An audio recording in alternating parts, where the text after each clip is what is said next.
रहमान रहीम। नजीब आदिल। दोस्तों, आज मैं आपको अपनी बचपन की कहानी सुनाता हूँ। जब हम बहुत छोटे थे तो हमारी गली के नलकों में पानी आता था 24 घंटे।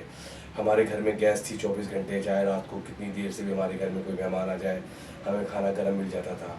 लाइट का कभी एहसास ही नहीं होता था कि लाइट कभी जाती भी है। और इसी तरह दुनिया की तमाम चीज़ें हमारे लिए बड़ी आसानी से मौसर थी। आटा मुझे अच्छी तरीके से याद है। आटा मेरे ख्याल से 10 रुपये किलो आटा था, 15 रुपये दर्जन में अंडे लाता था, 15-20 रुपये किलो दूध था। और इसी तरह की बेतहाशा चीज़ें थीं। लोगों में आपस में बड़ी मोहब्बत, इखलास, खुलूस था, एक दूसरे के साथ मोहब्बतें थीं।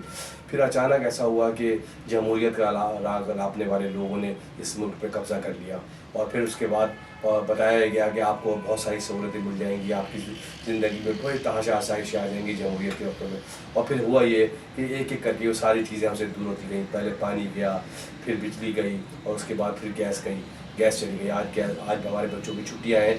अगर हम सुबह ज़रा सी देर से भी उठने तो जाएँ तो बच्चे नाश्ते से रह जाते हैं, दोपहर का खाना बेग हो जाता है।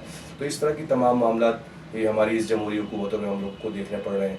और अब इसकी सज़ा ये हमें मिली कि एक अगर हुकूमत के बताए हुए एक फ़िगर भी हमारा ज़्यादा हो जाए तो हमें 6-6 महीने की सज़ा दी जा रही है।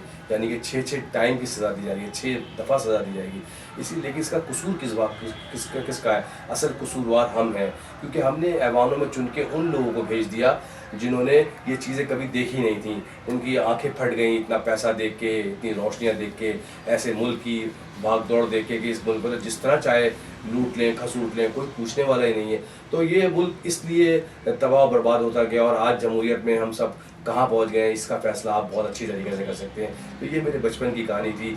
आपके बचपन की कहानी कोई हो तो ज़रूर मुझे बताइएगा। अपना ख्याल रखिए, कमेंट्स में मुझे बताइएगा। Thank you very much.